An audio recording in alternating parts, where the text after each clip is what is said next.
Hallelujah. এই সপ্তাহ হচ্ছে শান্তির বিষয় প্রচার। আমরা জানি প্রত্যেক রবিবার একটা করে মোমবাতি জ্বালাচ্ছি এবং আগমন আমরা ঘোষণা করছি। সেই আগমনে শান্তিটাও ইম্পর্টেন্ট, যার জন্য আজকের বাক্যের শিরোনাম হচ্ছে একটি অশান্তময় হৃদয়ের মধ্যে শান্তি। খ্রিস্ট আমাদের শান্তির প্রতীক। শান্তির সাথে আগমন বা আহ্বান থাকে খ্রিস্টের সঙ্গে। খ্রিস্ট যে উপহারটি নিয়ে এসছে, এমন একটা জায়গায় নিয়ে এসছে সেটা বিশৃঙ্খল বা অশান্তির শহর বা জগৎ বা পৃথিবী, তার মধ্যে তিনি কিন্তু শান্তির রাজা, তিনি শান্তি নিয়ে এসছেন। আর যখন যিশু জন্ম হতে যাচ্ছিল তখন পৃথিবী শান্তির থেকে অনেক দূরে ছিল, যেখানে শান্তির কোনো লেশ ছিল না, মানুষ অশান্তির মধ্যে ভুগছিল। তার জন্যই প্রয়োজন ছিল খ্রিস্টকে জন্ম নেওয়া, কারণ খ্রিস্ট হচ্ছে শান্তির রাজা। আমেন। আজ আমরা যদি দেখতে পাই ইসরায়েলিদের বিষয়, ইসরায়েলি ছিল রোমান শাসনের কঠোর অত্যাচারের মধ্যে। মেরি আর যোসেফকে যদি দেখি, তারা যখন যিশুকে জন্ম দেয় তার জন্য তাদেরকে অত্যন্ত চাপের পরিস্থিতিতে থাকতে হয় এবং সেই কষ্ট, সেই তাড়না কল্পনা করা যেতে পারে না। তার মধ্যে যখন যিশুর জন্ম হয়েছে, আমরা যদি দেখতে পাই বেথলেহেমের পর্যন্ত পথ ছিল ভীষণ দূরত্ব, দীর্ঘ বা অস্বস্তিকর, অনিশ্চয়তা, সম্পূর্ণভাবে যেন ডার্কনেস, কোনো কিছু স্থির ছিল না। কোথায় যিশু জন্মাবে, কোন জায়গায় জন্মাবে, কোন ঘর পাবে, কোথায় ইয়ে হবে, একটা মারাত্মক সিচুয়েশন তৈরি হয়েছিল সেই সময় জোসেফ আর মেরির জীবনে। তারা অস্থির মধ্যে পড়ে গেছিল। তারা সেই, একবার চিন্তা করুন, আপনি যদি বিবাহিত হন আর আপনার স্ত্রী যদি প্রেগনেন্ট থাকে আর কোনো স্থান নেই, এমন জায়গায় আছেন যেখানে কোনো রকম কোনো জায়গা নেই, আর তাকে পেন উঠেছে, আপনাকে তাকে নিয়ে কোথাও যেতে হবে, তার জন্য কোনো একটা ব্যবস্থা করতে হবে, আপনি হতাশা, নিরাশা, সেই পরিস্থিতিটাকে একবার চিন্তা করুন। মরিয়ম এবং জোসেফের জীবনে তাই ঘটেছিল যিশুর জন্মের সময়। তাদের কাছে থাকার মতন কোনো জায়গা ছিল না, শুধু একটি গোয়াল ঘর পেয়েছিল, যেখানে আমরা কল্পনাও করতে পারি না। একটা মাত্র গোয়াল ঘর পেয়েছিল, যেখানে তার জন্মের স্থান ঠিক হলো। তবু সেই কোলাহল, ভিড়, উত্তেজনা ও ভয়ের মাঝেই শান্তি পৃথিবীতে আগমন করল। অত কষ্টকর, অন্ধকার, হতাশা, নিরাশা, দুঃখ কষ্টের মধ্যেও শান্তির রাজার জন্ম হলো। যিশু জন্মে আমাদের মনে করিয়ে দেয় শান্তি হলো অনুপস্থিত বা শান্তি দূরত্বর বিষয় নয়, বরং আমাদের হৃদয়ে খ্রিস্টের উপস্থিতি আমাদেরকে শান্তির মধ্যে প্রবেশ করায়। যিশুর জন্মই কিন্তু আমাদেরকে প্রমাণ করে দেয়, বা যিশুর জন্মই কিন্তু আমাদেরকে মনে করে দেয় আমরা শান্তি থেকে ডিটাচ নয়, আমাদের জীবনের শান্তির অভাব নেই, আমরা শান্তিকে নিয়ে রয়েছি। যিশুকে গ্রহণ করা বা যিশুকে নিয়ে চলা, শান্তিকে নিয়ে চলা। আজ আমরা শিখব কিভাবে বিশৃঙ্খল জীবন থাকলেও স্থায়ী শান্তিকে খুঁজে পাওয়া যায়। ঠিক যেমন খ্রিস্ট অশান্তি ভরা পৃথিবীতে শান্তি নিয়ে এসেছিলেন। আমরা এর কয়েকটি পয়েন্ট দেখব, বিশেষ করে আমরা 3টে পয়েন্ট দেখব এখানে। 3টে পয়েন্টকে আমি প্রত্যেকটা বাক্যে চেষ্টা করি 3টে পয়েন্ট রাখার, আর আজকেরও 3টে পয়েন্ট আছে শান্তি নিয়ে। তো প্রথম পয়েন্ট হচ্ছে শান্তি কোনো স্থান নয়। শান্তি কোনো স্থান নয়, আমরা কোনো স্থানে গিয়ে শান্তি পেতে পারি না। কেউ আমাকে বলতে পারে না ওখানে চলো শান্তি আছে, এখানে চলো শান্তি আছে, এখানে গেলে শান্তি পাবে, ওই জায়গাটা একটা বিশেষ উপস্থিতি আছে তাই শান্তি পাবে না। শান্তি কোনো জায়গা নয়, শান্তি একজন ব্যক্তি যাকে আমাদের জীবনে থাকা প্রয়োজন আছে। শান্তি একজন প্রেমময় ব্যক্তি যার আমাদের জীবনে থাকা দরকার, কারণ শান্তি পেতে গেলে তার সঙ্গে আমাদের সম্পর্ক থাকতে হবে। আর সেই শান্তি ব্যক্তির নাম হচ্ছে খ্রিস্ট বা যিশু, যার জন্ম আমাদের জন্য শান্তি নিয়ে এসে। যোহন 14:27 যদি দেখি, সেখানে বলছে শান্তি আমি তোমাদের কাছে রাখিয়া যাইতেছি, শান্তি আমি তোমাদের কাছে রাখিয়া যাইতেছি, আমারই শান্তি তোমাদেরকে দান করিতেছি। জগৎ যেরূপ দান করে আমি সেইরূপ দান করি না। তোমাদের হৃদয় উদ্বিগ্ন না হোক, ভীত না হোক। আমেন। শান্তির পরিবেশে পাওয়া খুব কঠোর বা পাওয়া যেতে পারে না। শান্তির পরিবেশ পাওয়াটা খুব কষ্টকর। এখন দেখবেন চারিদিকে যেন কোলাহল চলছে, চিৎকার চেঁচামেচি, শান্তি নেই। মানুষ শান্তি খুঁজতে দার্জিলিং যাচ্ছে, শান্তি খুঁজতে কোনো ফাঁকা জায়গা খুঁজছে। তার মেন্টালি ডিস্টার্বে ভুগছে মানুষ। শান্তির জন্য পয়সা খরচা করতে হচ্ছে, কিন্তু শান্তির জায়গা পাওয়া যাচ্ছে না। শান্তি পাওয়া যায় যীশু খ্রিস্টের মাধ্যমে। কোনো জায়গায় মানুষ শান্তি খোঁজার জন্য যদিও কোনো জায়গায় যাচ্ছে, সেখানে কেউ কিন্তু শান্তি পাচ্ছে না। যার জন্য প্রয়োজন যিশু থাকা আপনার জীবনে। তার জন্মের সময়ও শান্তির রাজকুমার এসেছিলেন। তার জন্ম মানে শান্তির রাজকুমার পৃথিবীতে নেমে এসেছিলেন। জনক্ষুণ্ণ বেথলেহেমে একজন কোলাহল পূর্ণ গোয়াল ঘরে পশু পাখি, গদ্ধ ও বিশৃঙ্খলায় ভরা এক স্থানে দুই ক্লান্ত বাবা মায়ের মাঝে কোনো আরাম ছিল না, ছিল না দোলনা, ছিল না নিখুঁত পরিস্থিতি। তবুও সেই মুহূর্তে ইতিহাসের সবচেয়ে শান্তিময় মুহূর্ত হয়ে উঠেছিল, কারণ শান্তি নিজেই পৃথিবীতে এসেছিলেন। আমেন। একবার চিন্তা করুন, পরিবেশটা কি ছিল, পরিস্থিতি কি ছিল। হয়তো যোসেফ তাড়াতাড়ি করে সেই জাপ পাত্রের মধ্যে খড় দিচ্ছিল, কি করে যিশুকে গরম রাখা যেতে পারে। হয়তো এদিক ওদিক দৌড়াদৌড়ি করে খড়গুলো জড়ো করছিল, কোন জায়গায় তার প্রসব বেদনার সেই প্রসব করবে। পরিবেশটাকে বোঝার চেষ্টা করুন। কোনো কিছুই পারফেক্ট ছিল না, কোনো পরিস্থিতি ছিল না, তার মধ্যেও শান্তির রাজা নেমে এসেছিল।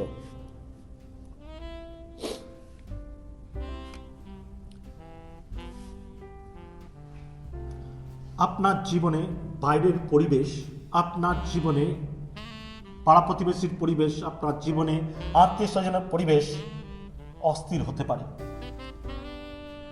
আপনি হয়তো সেই জায়গায় দাঁড়াতে পারছেন না, অস্থিরতায় ভুগছেন, ডিপ্রেশনে ভুগছেন, আপনার জীবনে শান্তি নেই। অন্তরের শান্তি আসে খ্রিস্টের প্রতি আত্মসমর্পণ থেকে। আপনাকে যার জন্য প্রয়োজন সারেন্ডার করা, সমর্পণ করা। যেই মুক্তিদাতা পৃথিবীতে এসে আমাদের পাপের জন্য তিনি শুলিতে চড়েছেন, আমাদের পাপের বলি হয়ে তিনি আমাদের পাপকে মোচন করেছেন, তিনি শান্তির রাজা। বাইবেল বলে যে কেউ তাকে বিশ্বাস করে সে বিনষ্ট না হয়, কিন্তু অনন্ত জীবন পায়। অন্তরের শান্তি আসে খ্রিস্টের প্রতি আত্মসমর্পণ থেকে। আমেন। চিন্তা করুন, একটা সমুদ্রের মাঝখানে নৌকা নিয়ে আপনি যাচ্ছেন, আর মারাত্মক ঝড় আর বৃষ্টি এলো। সেই সমুদ্রের মাঝখানে রয়েছেন বলে আপনি হয়তো ভেসে যাবেন, আপনার নৌকা ডুবে যাবে। কিন্তু যদি আপনি ধারে থাকেন, যেখানে আপনি নাঙল ফেলেছেন, আপনার নাঙল মাটিতে গিয়ে আটকে গেছে, ঝড় এসছে, জল উতল পাতল হচ্ছে, যেহেতু আপনার নৌকার সঙ্গে নাঙল বাঁধা রয়েছে আর সেই নাঙল মাটিতে গিয়ে আটকে রয়েছে, আপনার নৌকা কিন্তু ডুববে না, সরে যাবে না, হারিয়ে যাবে না, বা ঢেউর মাঠে চলে যাবে না। কারণ রিজন হচ্ছে নাঙল আপনার নৌকাকে স্থিরতা করবে। খ্রিস্ট কিন্তু আপনার জীবনের নাঙল। খ্রিস্টকে রাখা মানে আপনার জীবন ঝড়ের মাঝখানেও স্থির থাকা। যার জন্য তার পৃথিবীতে আগমন, তিনি শান্তির রাজা। সমস্ত ঝড়ের মাঝেও তিনি কিন্তু শান্তি দিতে পারে। আজ যদি আমরা ভালো করে দেখি, যিশু আমাদের নাঙল, তার শান্তি আমাদের জীবনের ঝড়ের মাঝেও স্থির রাখে। তার শান্তি ঝড়ের মাঝেও আমাদের স্থির রাখে। যদি আমরা ভালো করে দেখি, সেই দিন গোয়াল ঘরের পরিস্থিতি আরেকবার মনে করে দিই। সেই গোয়াল ঘর যেখানে গরু রাখা হতো, যেখানকার পরিবেশ একদমই ভালো ছিল না, চারিদিকে গোবর পড়েছিল, হয়তো পরিষ্কার পরিচ্ছন্ন ছিল না, একদম অগোছালো, মারাত্মক গন্ধ। কিন্তু তার মধ্যেও যখন যিশু ওখানে প্রবেশ করলো, যিশুর যখন জন্ম এলো, ওই গোয়াল ঘরেও শান্তি এলো। আপনি কি জানেন, আপনার যতই অগোছালো, অস্থিরতা, বিপদগামী, অশান্তি, রোগ ব্যাধি, হতাশা, নিরাশায় পরিপূর্ণ গৃহ রয়েছে, যেখানে আপনার একটুও থাকতে ইচ্ছা করে না, রোজ আপনি কষ্ট পাচ্ছেন, সেই ঘরেও কিন্তু যিশু এলে শান্তি আসতে পারে। যিশু এলে শান্তি আসতে পারে। গোয়াল ঘরকে সম্পূর্ণ বদলে দিয়েছিল।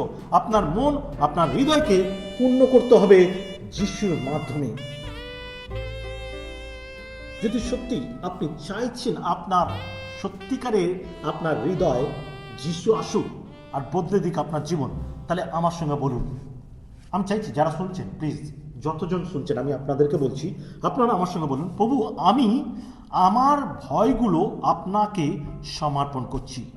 বলুন, প্রভু আমি আমার ভয়গুলো আপনাকে সমর্পণ করছি এবং আপনার শান্তি গ্রহণ করছি এবং আপনার শান্তি গ্রহণ করছি। এটাকে কন্টিনিউ নিজের জীবনে অ্যাপ্লাই করতে থাকুন, রিসিভ করুন এবং ঘোষণা করুন।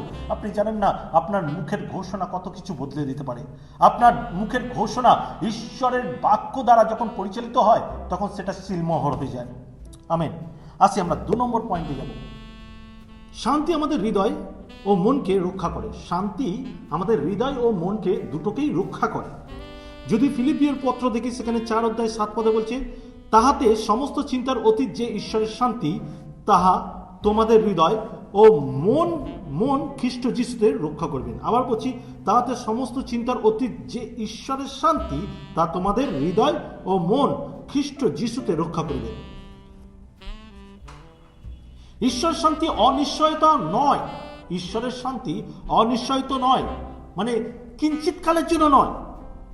ঈশ্বরের শান্তি কিঞ্চিৎকালের জন্য নয়। যারা ঈশ্বরের শান্তি গ্রহণ করতে চায়, যারা যিশুকে নিজের হৃদয় শান্তির রাজা হিসাবে গ্রহণ করে, যেরকম যদি আমরা প্রকাশিত বাক্য 3 অধ্যায় 20 পদ দেখি, সেখানে কি বলছে, দেখো আমি দ্বারে দাঁড়াইয়া আছি, করাঘাত করিতেছি, কেউ যদি আমার রব শুনে দ্বার খুলিয়া দেয়, তার সঙ্গে ভোজন পান করিব।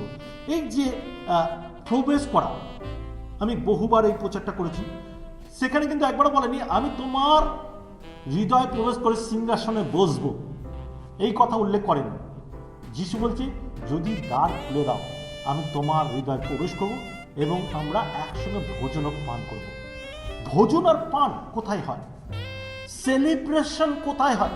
যেখানে আনন্দের বিষয় হয়, যেখানে দুঃখকে ভুলে যায়, দুঃখের উপরে দুঃখ কর্তৃত্ব করে না, কিন্তু আনন্দ কর্তৃত্ব করে। এর মানে হচ্ছে শান্তিকে নিয়ে আসা। আর এখানে বলছে ঠিক তাই, ঈশ্বরের শান্তি অনিশ্চয়তা নয়, চিরস্থায়ী। সে মানে কিঞ্চিৎ কালের জন্য নয়। খ্রিস্টকে গ্রহণ করা, যারা খ্রিস্টকে চিরস্থায়ী রাখে, তার জীবনে সে কি পায়?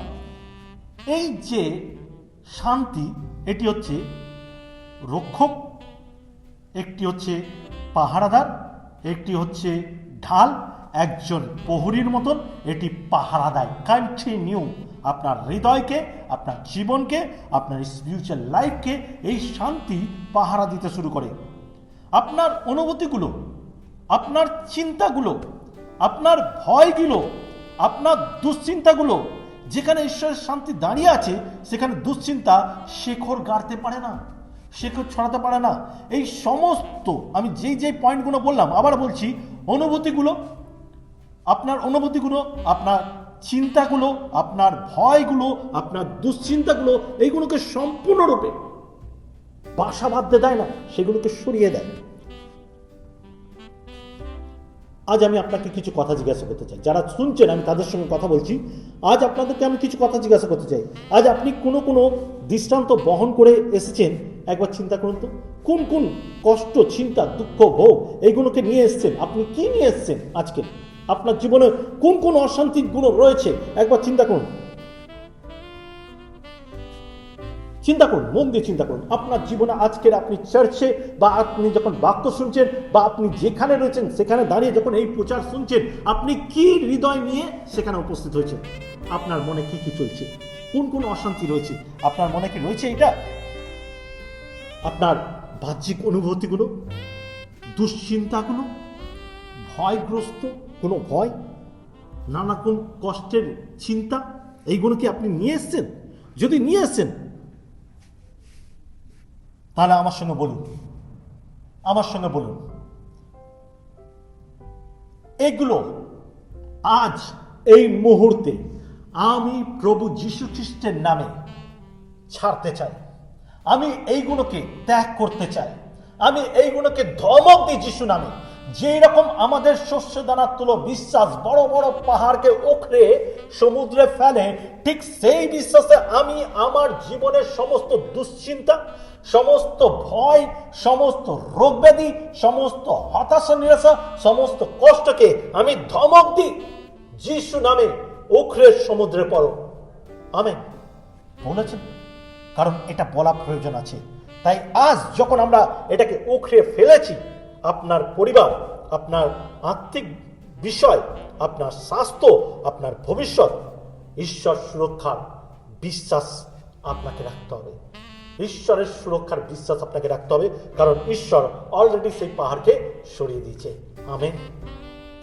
3 নম্বর পয়েন্ট, বিশ্বাসের মাধ্যমে শান্তি আসে।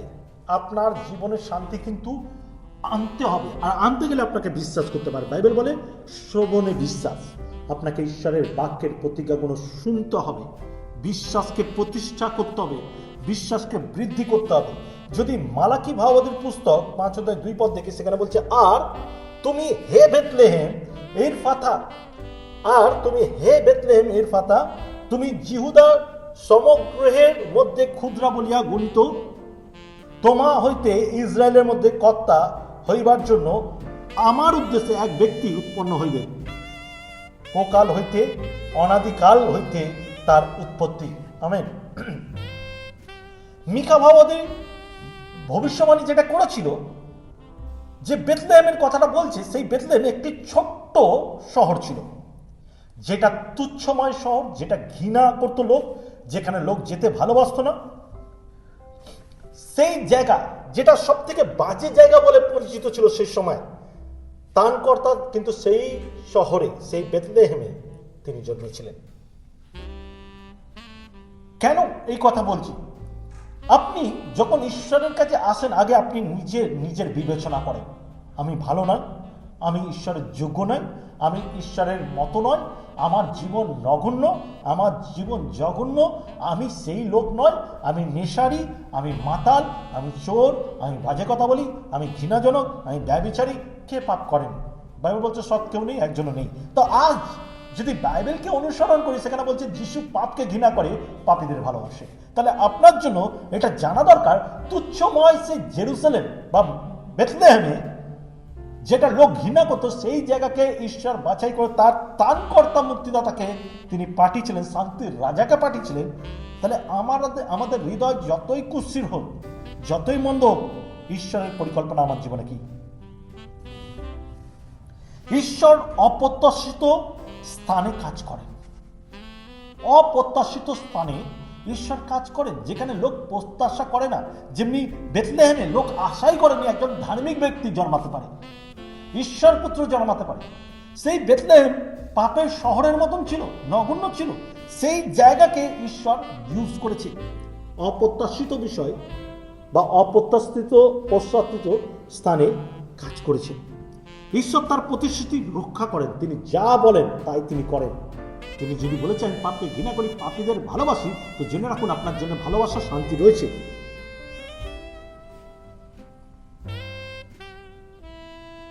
শান্তি তখন আসে যখন আমরা তার সময়কে বিশ্বাস করি, আমাদের নিজেদের সময়কে না।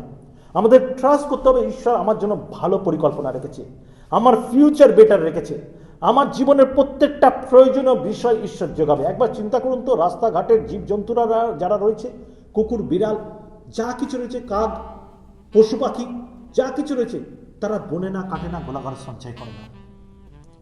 দিনের আহার দিন তারা পায়। আমরা তার শ্রেষ্ঠ সৃষ্টি, আমরা তার প্রতিমূর্তিতে সৃষ্টি। আমাদেরকে তিনি প্রেম করেছে, তার একমাত্র পুত্রকে দিয়েছে, আমাদের জন্য তার পুত্রকে বলিতে চড়িয়ে দিয়েছে, তার রক্তে তো আমরা সূচীকৃত। তাহলে আমাদের ফিউচারকে তিনি চিন্তা করেননি? আমরা পাগল হয়ে যাই, আমরা ডিপ্রেশনে যাই আমাদের ফিউচার নিয়ে, আমাদের ভবিষ্যৎ নিয়ে, আমার অর্থ নিয়ে, আমার ব্যবসা নিয়ে, আমার চাকরি নিয়ে, আমার শরীর নিয়ে, আমার অর্থবল নিয়ে আমরা ডিপ্রেশন যাই। আর এই ডিপ্রেশন আমাদের উপরে কর্তৃত্ব করে বলে আমাদেরকে ঈশ্বর যেটা দিতে চায়, ঈশ্বরের যে পরিকল্পনা, ঈশ্বরের যে প্ল্যান, যার জন্য যিশুকে পৃথিবীতে নামতে হয়েছে, সেই অধিকার থেকে আমরা বঞ্চিত, কারণ আমরা ঈশ্বরের পরিকল্পনার দিকে দৃষ্টিপাত না করে শয়তানের কথা শুনি। আর শয়তানের যা আছে শয়তান তা দেয়। শান্তি তখন আসে যখন আমরা তার সময়কে, আমার সময়কে না, তার সময়কে বিশ্বাস করি, তার সময়কে ট্রাস্ট করি, তার সময়ের উপরে নির্ভর করি, তার সময়ের অপেক্ষা করি। ঠিক যেমন মেরি ও জোসেফ ঈশ্বরের পরিকল্পনাকে বিশ্বাস করেছিলেন, তারা ইগনোর করেনি, বিশ্বাস করেছিলেন। আমাদের বিশ্বাস করতে হবে আমাদের ফিউচারকে নিয়ে যে প্রভু প্ল্যান করেছে। আমাদের বিশ্বাস করতে হবে আমার গৃহে আমার প্রভু আছে। আমাদের বিশ্বাস করতে হবে যে তিনি আমার জন্য বেটার পরিকল্পনা রেখেছে। আমাদের যাত্রাপথে সঠিক সময়, প্রক্রিয়ায়, প্রতিশ্রুতিতে, সবকিছুতে ঈশ্বরকে স্বীকারোক্তি দিতে হবে। প্রত্যেকটা বিষয় ঈশ্বর আমাদের জন্য পরিকল্পনা করেছে। আজকে পুরো প্রচারের যেটা মেন উদ্দেশ্য সেটা বলি, ঈশ্বরের শান্তি পাওয়া যায়, ঈশ্বরের শান্তি পাওয়া যায়। ঈশ্বরের শান্তি তিনি আমাদের দিতেই চেয়েছেন। তিনি চান, তিনি বলছে আমি এই জগতে শান্তি রেখে যাচ্ছি, শান্তি নিয়ে যাচ্ছি না, আমার শান্তি তোমাদের দিলাম। বিশৃঙ্খলার মধ্যেও যেমন বেথলেহেমে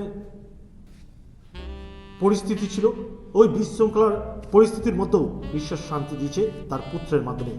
নীরবতা রাত, অন্ধকার রাত, নির্ঝুম রাত যেমন ছিল, তার মধ্যেও সেই অন্ধকার রাত্রে যিশু শান্তি জন্মগ্রহণ করেছে। বিলম্বের মধ্যেও যেমন মসিহর জন্য অপেক্ষা করছিল ইসরায়েল, কোনো রাস্তা, কোনো জায়গা দেখছিল না, কোনো হোপ ছিল না তাদের কাছে। শুধু জানতো একজন মুক্তিদাতা জন্মাবে, একজন মুক্তিদাতা জন্মাবে, তারা তার অপেক্ষা করেছে। দুর্বলতার মধ্যে যেমন এক গোয়াল ঘরে শুয়ে থাকা এক নবজাত শিশু, সমস্ত দিক দিয়ে হার মেনে যাবার অবস্থাও সেই শিশুর জন্ম।